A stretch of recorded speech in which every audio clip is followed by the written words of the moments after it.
21. novembrit 1918. aastal loetakse sidepataljoni loomise päevaks. Sellel päeval moodustati vastloodud Eesti sõjaväe juurde inseneripataljon, mille juurde omakorda Tallinna traadita telegraafijaam.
Saksa okupatsioon lõppes Eestis 1918. aasta 11. novembril.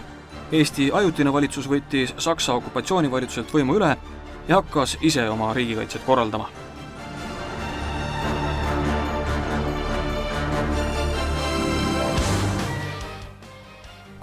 Novembril määrati Andres Larka uue valitsuse sõjaministriks. Tema allkirjaga tõend kaasas saadeti ülemleitnant Friedrich Olbrey Tallinna sadamasse Saksa sõjaväe raadiojaama, et see üle võtta ajutise valitsuse teenistusse. Sellega pandi alus iseseisvale sideväeosale.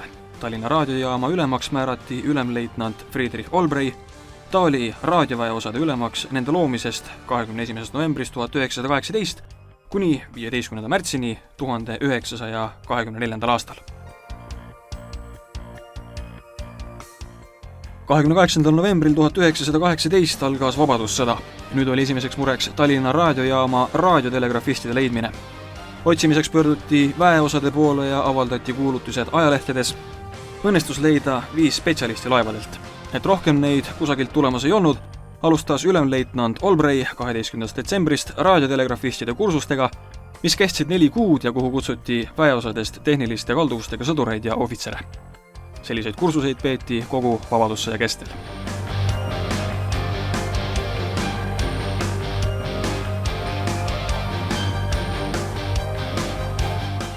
Tallinna sädetelegraafijaam asus sadamatehase juures Kopli tänaval. Detsembris 1918 eraldati jaama kantselei ja kursuste korraldamiseks veel 2 ruumi Pagari tänav 1 majja. 28. detsembrist kuulus Tallinna sädetelegraafijaam operatiivabi sidejaoskonna juurde. Detsembrikuus leiti juhuslikult Kadriorust Peetri majakese lähedal olnud kuurist sakslaste poolt maha unustatud raadiojaam. 1919. aasta alguses telliti veel Inglismaalt laevade ja väliraadiojaamu ning muud tehnilist varustust.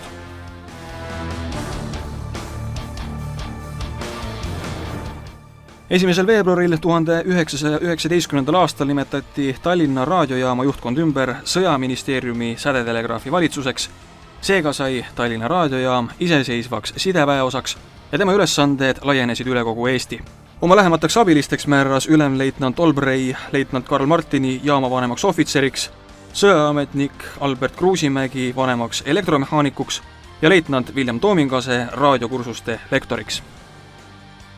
Sama aasta 21. septembril andis sõjavägede ülemjuhataja kindralmajor Laidoner sõjaministeeriumi sädetelegraafi valitsuse üle inseneriväe valitsusele ja nimetas ümber inseneriväe valitsuse sädetelegraafi osakonnaks.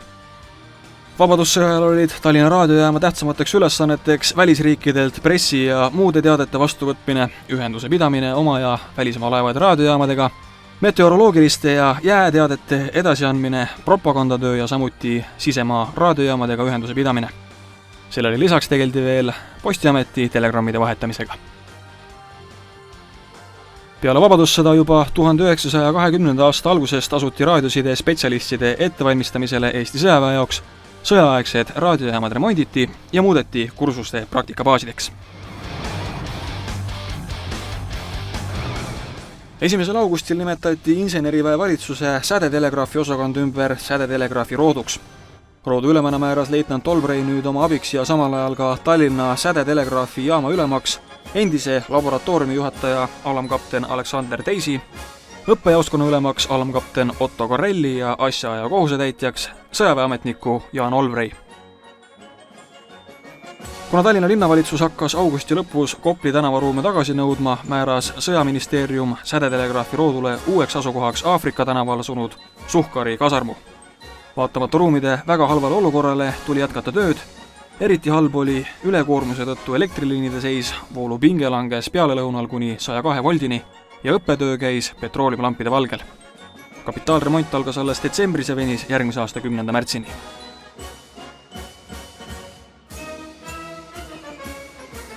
Tallinna sädetelegraafi jaam jäi endiselt Kopli tänavale sadamatehaste juurde. 21. aasta 1. novembrist alustasid tööd sädetelegraafi ja motoristide klass. Nende komplekteerimiseks saadeti diviiside ülematele ringkiri, millega kutsuti vabatahtlikke ajateenijaid õppima sõjaväe sädetelegraafisti või motoristi eriala.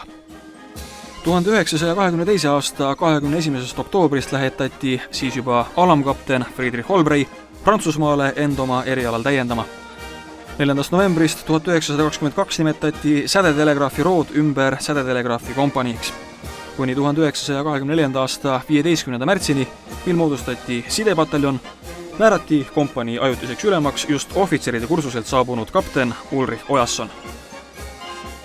15. märtsil 1924. aastal moodustati uus iseseisev väeosa sidepataljon.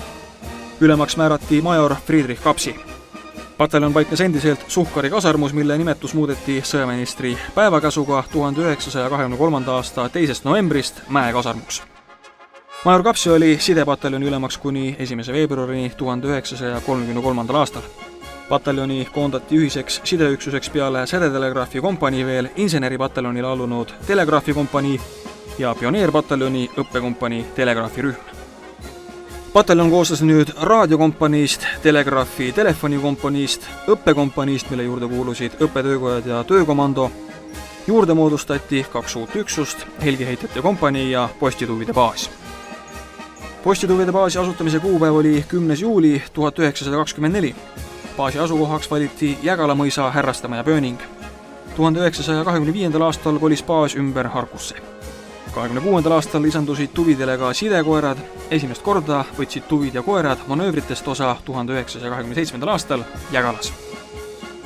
Järgmine kolimine oli 27. aasta aprillis Harkust Nõmme-Kadaka külla Hundiaugu tallu, et septembri lõpust kolida uuesti ümber, seekord Tapale, esimese soomusrongi rügemendi juurde.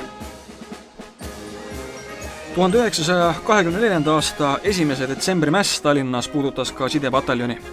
Kuna kogu sõjaväe sees tegutsesid kommunistide käsilased, oli nende hulka arvatud ka mehi, kes tegelikult olid kindralstaabi luureosakonnas palgal. Sidepataljonist kuulusid sellesse osakonda õppekompanii veltveebel August Saurup ja vanem allohvitser Artur Teär. Tänu nende tegutsemisele hoiti ära pataljoni ülevõtmine punaste mässajate poolt. Mässu käigus said aga surma sidepataljonist nooremleitnant Oskar Martin Punisson ja sõjaväeametnik Adolf Eller. 17. kuni 21. septembrini 1925. aastal toimusid Otepääl esimesed suured Eesti sõjaväe kahepoolsed manöövrid, mis viidi läbi Tartu-Valga vahelisel maa-alal. Manöövrid võimaldasid kontrollida suurte üksuste tegevust ning väljaõpet ja jälgida väeliikide koostööd mitmesugustes lahingfaasides. Sidepataljoni osa oli luua telegraafi ja telefonivõrgud nii manöövrite juhatuse, diviiside kui ka vahekohtunike vahel. 1. oktoobrist 1925 moodustati teine telegraafi telefonikompanii, endine kompanii nimetati ümber esimeseks telegraafi telefonikompaniiks, mille ülesandeks jäi peamiselt sideteenistuse pidamine garnisonides. Teine kompanii tegeles väljaõppega. 1925. ja 26. aastal viidi läbi esimene suur kaitseväe side moderniseerimine. Uus sidesüsteem koosnes 2 tüüpi raadiojaamadest, tüüp A diviiside ja tüüp B brigaadide staapidele. Osteti 3 A-tüüpi jaama Saksamaalt, 4 A-tüüpi jaam ehitati sidepataljonis. B-tüüpi jaamu hakati kohapeal tegema sidepataljonis ja Tallinna raadiotehnika ettevõttes aktsiaselts Kapsi ja kompanii. –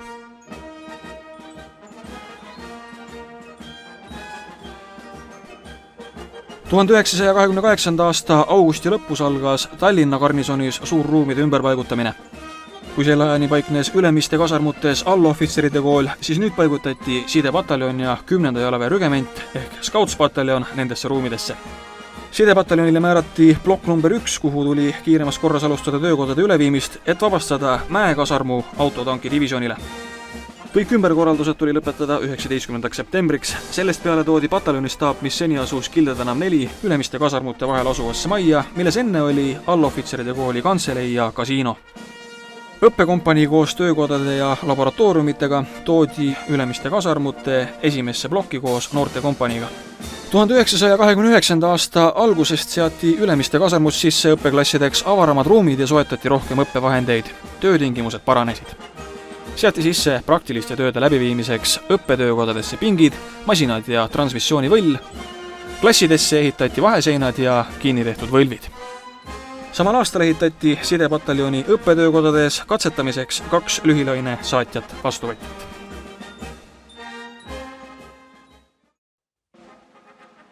– 1930. aasta 24. mail anti Vabaduse platsil pidulikult sidepataljonile üle väeosa lipp.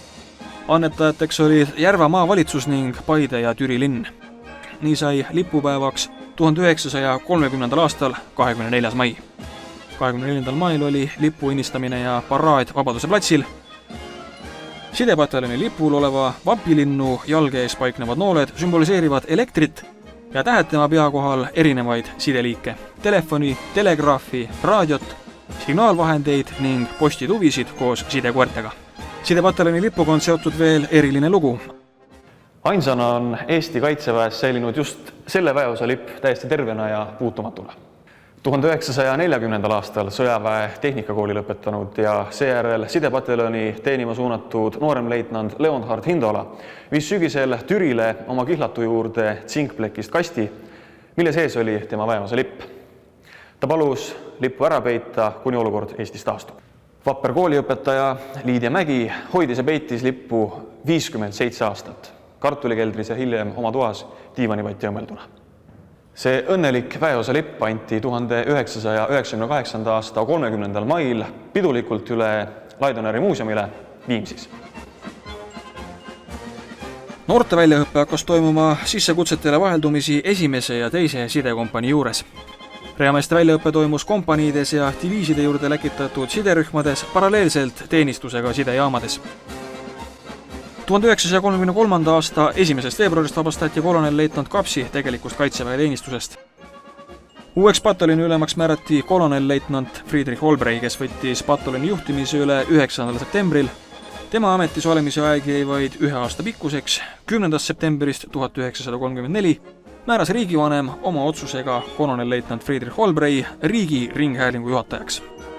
1934. aasta 15. septembrist määrati sidepataljoni ülemaks kolonel-leitnant Artur Normak. Nendel aastatel algas pataljoni tehnilise taseme uus tõus, mis kestis 1940. aasta 16. juunini, mil pataljon oli sunnitud välja kolima oma kasarmutest, et Punaarmee saaks seal peremehetseda.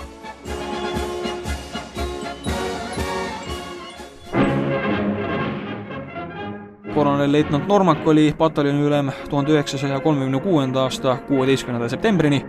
5. oktoobrist 1936. aastal kuni 20. jaanuarini 1939 oli pataljoni ülemaks major Rein Tombak. 1938. aasta lõpuks oli Eesti kaitsejõudude raadiosidevõrk väga heal tasemel. Nii diviiside staapide kui ka kõigi maakonnakeskuste vahel oli loodud kaitseotstarbeline sidesüsteem, millesse kaasati ka Kaitseliit ja piirivalve.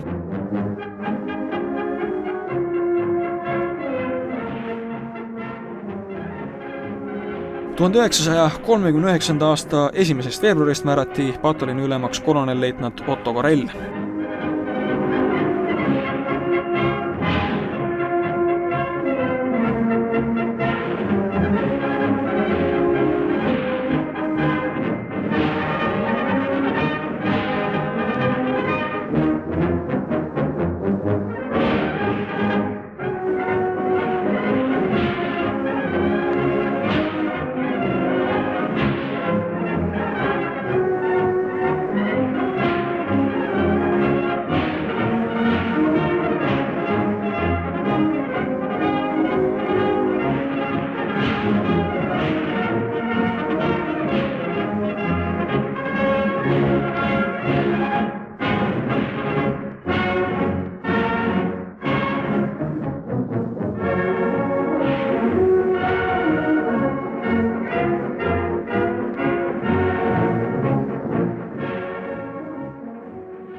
Kuni 1940. aasta 16. juunini käisid pataljonis tavalised õppused, kuid järgmisel hommikul tuli teade, et kella 11 tuleb ruumid vabastada Punaarmee üksusele. Algas kolimine uude asukohta, milleks oli 21. algkool Raua tänaval. Kolimine oli nii põhjalik, et uutele tulijatele jäid ainult 4 tühja seina, isegi kasarmuta vahelised sideliinid lõhuti ära. Venelasele ei tahetud midagi jätta. Tegelikult siin oli ainult suur lageplats siin taga, oov. Kogu sitepataljoni varandas oli siia unnikusse veetud. Korrapidaja ohvitser sel öösel oli lipnik Priskar. 21. juunil kella 4 paiku saabus koolimaja ette punalintidega varustatud jõuk ja nõudis relvade äraandmist. Jõugu juht oli Nikolai Stepulov, Berliini olümpiamängudel Eestit esindanud poksija. Kuna aga korrapidaja lubas iga sissetungija maha lasta, siis jõuk taandus.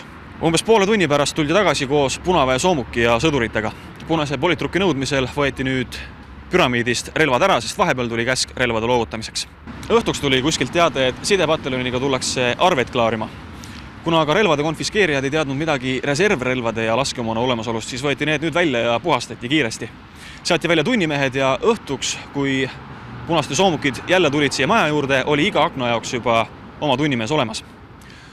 Punased teatasid, et tahavad valvet üle võtta ja hakkasid sisse tungima, kuid korrapidaja ütles, et pataljon peab ise valvet. Siis tulistati tunnimeest, reamees Johannes Mandret. Tulevahetuses sai hukka ka noorem leitnant Aleksei Männikus. Vastaste seas oli langenuid rohkem, oli ka haavatuid. Üldse kestis tulevahetus umbes paar tundi. Siis tuli käsk relvad maha panna ja majast välja tulla. Eraldi rivistati üles ajateenijad ja ohvitserid ning hakati välja selgitama, kes laskis esimesena. Loomulikult vastust ei saadud. Uurimise lõpetas äsjase valitsuse sõjaministri kindralmajor Rotbergi kohaletulek. Nad olid sel öösel isegi mitmed sidepataljoni ohvitserid olid siin koha peal. Preskarit, ma mäletan, käis korra seal üleval koridorist läbi, ütles, et ärge akende peal olge, et tulistavad akendesse. Nad tulid ahelikus üle selle Lageda platsi. Jah, oli seal tulistamist oli päris palju. No see oli kaunis ärev öö, ta kestis ikka tükk aega. Oma 3-4 tundi või nii minu arvates. Õhtud hakkas videokust peale ja kestis kuni hommikuni, no päris valgene ei olnud, kella 3-4-ni. Siin ma tein käis. Nii kaua kui Rotberg tuli. Rotberg tegi lõpu peale selle asjale. Käisti meil relvad ära anda. Ega me jäänud kuhugi ainult üles viisime, igaüks oma püramiidi panime relvad ära. Ja siis kamandati meid õue siia välisukse juurde. Siin võeti rivisse. Ohvitserid olid sealpool servas rivis ka. Neile anti ümber pöörd. Nägu vastu seina. See oli kõige põnevam moment. Meil oli niisugune tunne, et nüüd hakkavad tulistama, et lasevad juhtkonna maha. Aga ei nii kaugele see asi läinud. Need viidi ju kõik üleajateenijad, ohvitserid ja allohvitserid viidi sinna Kreutzwaldi tänava poole, sinna maja seina äärde. Pandi seal ritta. Ma arvasin, et nüüd tõmmataks tuli peale. Ei, toodi tagasi. Aga ajateenijad olid kõik siin ees muru peal, põlvili maas. Ootasime kah, mis tuleb ja siis need pagana soomusautod, 4 või 5 tükki, need olid siis siin Raevo tänaval reas ja tornid. Need pöörasid oma torne, aga me olime tegelikult üle, nemad alti saanud oma torni üles. Teine hommiku, ma mäletan, läksime rivi korras jalgsi Toompeale. Meie järgne peatus oli Gustav Adolfi võimla. Mäletad? Läksime sinna ja seal oli lage põrand ja siis viskasime seal pikali, panime oma riided pea alla ja kogu selle päeva olime seal ilma söömata ka veel. Sealt käisime ju Toompeal seal Lossiplatsil miitingutel. Sealt taheti iga päev miitingule.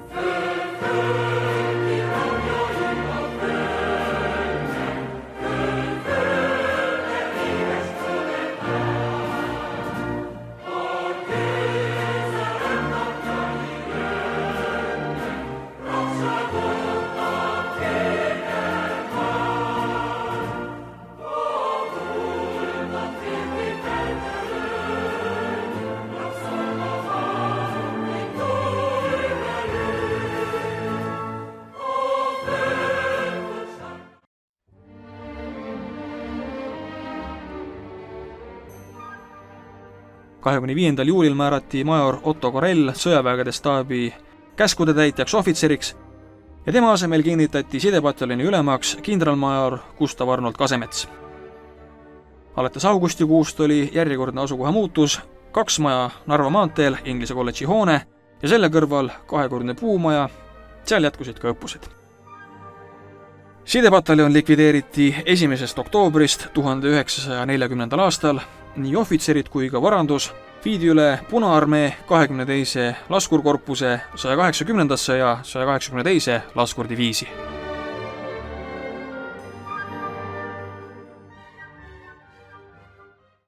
1992. aastal hakati taastama Eesti kaitsejõude. Sidepataljoni uueks alguseks oli 25 ajateenijast koosnev kaitsejõudude peastaabi üksik sidekompanii, mis asus Kosel. Aasta lõpul viidi kompanii üle Jägalasse, Kalevi üksik jalaväekompanii juurde. 29. oktoobril 1993. aastal andis Eesti Vabariigi valitsus välja määruse üksiksidepataljon'i taasmoodustamise kohta ja Kaitseväe juhataja 9. novembri käskkirjaga loodi üksiksidepataljon, mille ülemaks määrati kolonelleitnant Eldor Luhaväli. Staabiülemaks määrati lipnik Leo Oja. 23.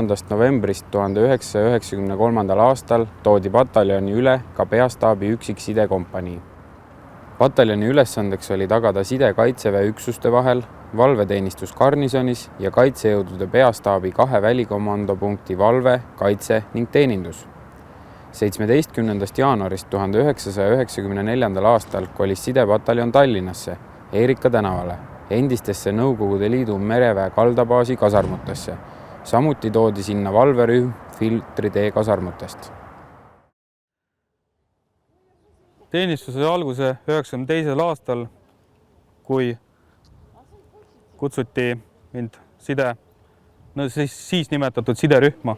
Ja esimene asukoht, kuhu me tulime, oli siis Kosel, Kose kutsekeskkooli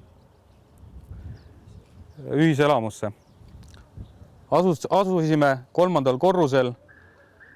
Minu toad olid siit vasakult poolt 3. ja 4. 2 toas olime meil siderühma. Kui me siia saabusime, ei olnud meil ei varustust ega midagi. Kohal oli ainult Kalevi pataljoni üks rühm.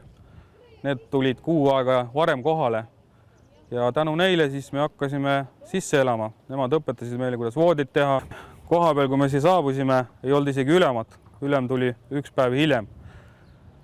Ja tänu temale siis hakkas ka varustus tulema. Kui me saabusime siia hoonesse, siis meid liideti Kalevi tol aeg nimetatud pataljoni koosseisu ja nimetuseks sai meil siderühm.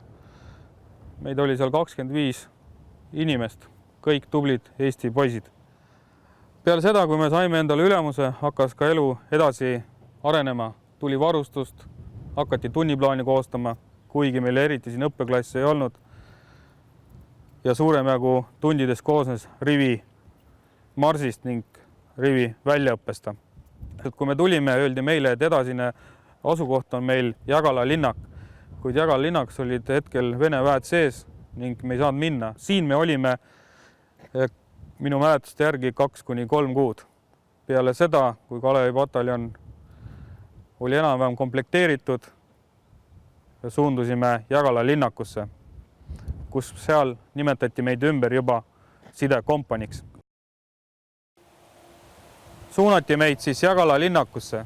Kui me siia tulime, paigutati meid minu selja taga olevasse hoonesse, kus olid 2-kordsed voodid, oli siderühm ja ka Kalevi nõndanimetatud pataljoni ajateenijad. Kõik olime koos. Elamustingimused olid väga halvad, meil ei olnud ei WC-si ega sooja vett, ainuke asi, mis oli külm vesi, sööklad koha peal ka ei olnud. Toit toodi meil raasikust, sööklast ja pesta saime siis ainult külma veega.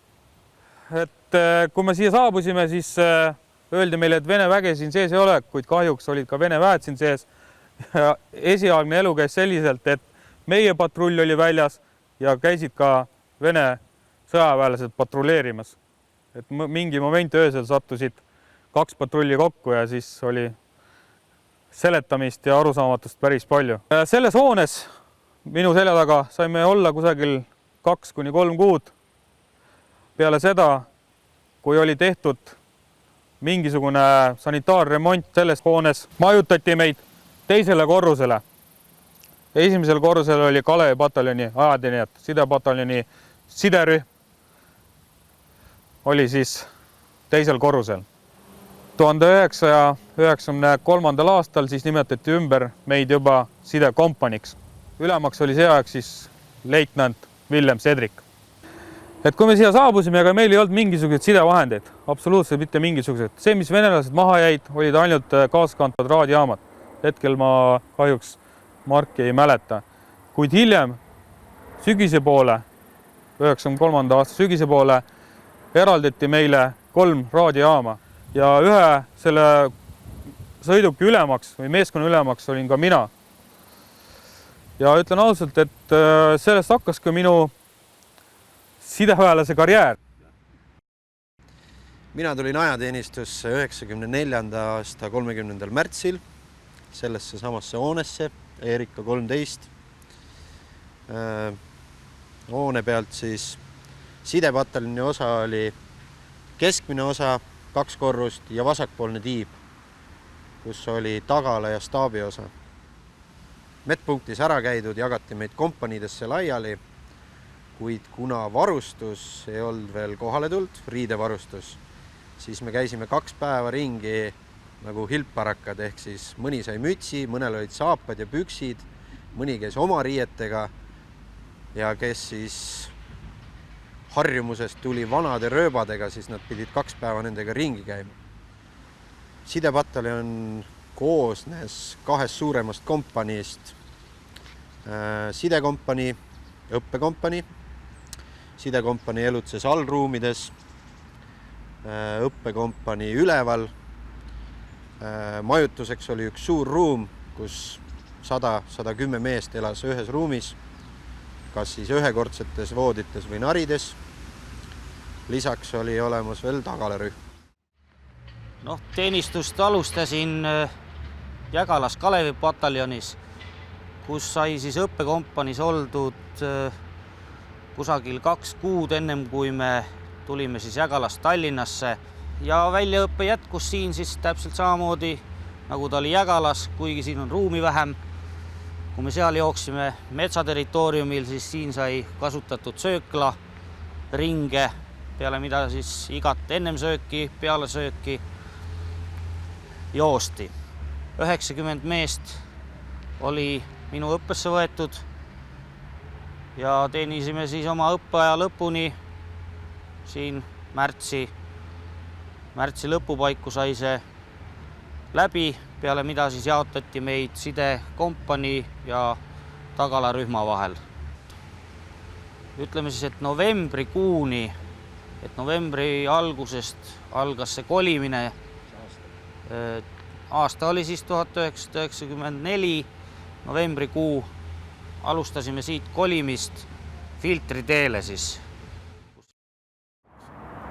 1994. aasta 1. oktoobrist määrati pataljoni ülema kohusetäitjaks senine staabiülem nooremleitnant Leo Oja.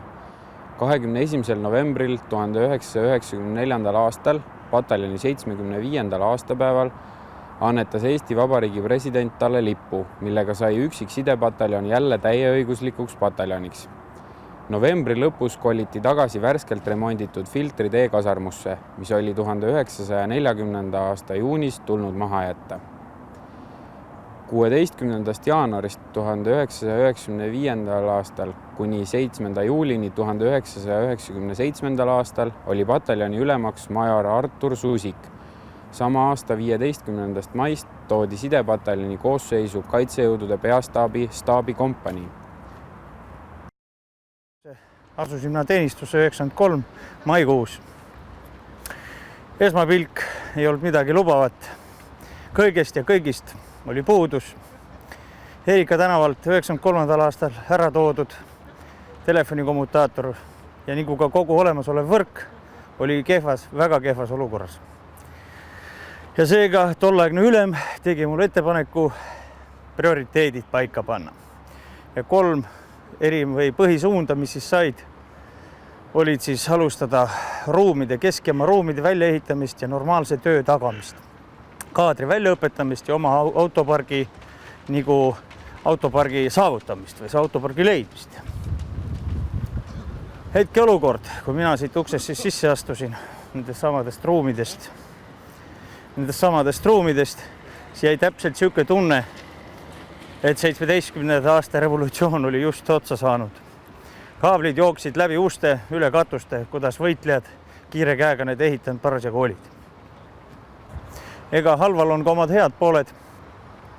Hea oli see, et endise 14. õhukaitsediviisi sidesõlm koos peastaabi kasus siin. Me saime ära kasutada nende kaablivõrgud. Kuna nende võrgud meil ei sobinud, siis me ehitasime need oma järgi lihtsalt ringi. Majas asus ka 14. õhukaitsediviisi 2000 numbrine ATS, mis meie jaoks osutus üüratult suureks ja me ei osanud sellega midagi peale hakata. Ja sellega me alustasime siis käsitelefoni kommutaatori üles seadmist. Ja selleks sai meil juba siis B198 100-numbrine käsikommutaator. Selle me võtsime Vene sideautodelt maha. Ruumid olid algul 21 ruudu suurused, olid keskjaama ja krossi ruumid. Kuna siin asus väga palju teisi üksusi, kelle käsutuses need ruumid olid, et nende käest ruumi kätte saada, siis see võttis tohutult aega. 95. aasta vastu talve moodustatakse peastaabi sidesõlm ja koondnimetusega Pistik. Ja sinna kuuluvad siis telefonikeskjaam, Pistik, raadiojaam, Kalor, telegraafi ja kuller postijaam. Sellised 3 olulist sõlme. Ja vot sellega me siis oma aega siin täitsime kõik need aastad. Lisaks sellele lisandus ka veel garnisoni kaablivõrk, mida tuli teenendada. See tähendas seda endised N-armee kaablid, kaevelubade kooskõlastamine. See oli üks olulisi asju, et ei lõhutaks ära olemasolevat kaabliparki. Territooriumi oleme 2 korda tänase ajani ümber kaabeldanud ja viimastel 2005-2006 aastal on seda tehtud siis 3. korda. Nii kui ma enne rääkisin kõigist oli puudus, siis ka kaadriga. Kaadri otsisime sidekoolidest, polütehnikumist, tulevased montöörid, kes said oma praktika siin ja kelle peale võis loota, keda ei pidanud igas asjas õpetama, alustama uuesti tema väljaõpet, vaid sai juba konkreetselt tööd alustada. Sidepataljon on oma 90 tegutsemisaasta jooksul läbinud pika ja vaheldusrikka tee. Selle huvitava teekonna vältel on muutunud inimesed, tehnika ja tingimused, millega väljaõpet igapäevaselt läbi viiakse. Sidepataljoni põhiülesanne tagada üksuste vaheline side ja strateegilise tasandi staapide töökeskkond ei ole olulisel määral muutunud. Meie väeosas väljaõppe saanud kaitseväelasi on kõrgelt hinnatud nii siseriiklikel kui välisõppustel, operatsioonidel Afganistanis ja Iraagis. Meie inimeste peale võib kindel olla. Ajateenijate väljaõppes on pataljon keskendunud 2 põhilise üksuse ettevalmistamisele. Nendeks on sidekompanii ja staabikompanii. Sidekompanii väljaõpe on järgneva 3 aasta jooksul läbimas olulisi muudatusi. Ligikaudu aasta tagasi võeti kasutusele Eesti kaitseväe jaoks moodne taktikaline sidesüsteem, mis lubab meil töötada varasemate aastatega võrreldes kiiremate ning andmemahtude läbilaske võime poolest suuremate sidevõrkudega. Staabikompanii on omakorda liikunud sammu võrra edasi Rootsi kuningriigi poolt osutatud välisabina saadud staabitöökeskkondade pealt Eesti tingimustest paremini sobivama konteinerlahenduse peale. Rääkides sidepataljoni praegustest väärtustest ja väljaõppest, ei saa jätta mainimata meie igapäevases teenistuses olulisi elemente. Head erialased teadmised ja soov ennast järjepidevalt täiendada, kohusetunne, füüsiline vorm, laskeoskus. Nende omaduste ja tõekspidamistega ei kujutaks tänapäeva sideväelast keegi enam ettegi. Praeguse seisuga on sidepataljon ainuke väeosa, kus koostöös meie tagalakeskuse ning operatiiv- ja väljaõppesektsiooniga on loodud normaalsed tingimused enese proovile panekuks takistusribal, mis on minu arvates oluliseks elemendiks kõikide ajateenijate lahingväljaõppes. Inimesed on meie prioriteediks ja ainult selle väärtusliku ressursiga suudab sidepataljon ka edaspidi täita meile püstitatud ülesandeid.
siirtepilt puistad all kulda, raske raud saapas hambaid ta mulda. Mida kaitsen me ei saada võitlusvoos ja me laul täitub sinavat õhku ja me laul täitub sinavat õhku. Lehvi lipp vaba sünnima tuulehoos, aita hoida meil võidetud rahu. Teed vere ehk meisse ei mahu, meie sooviks on elada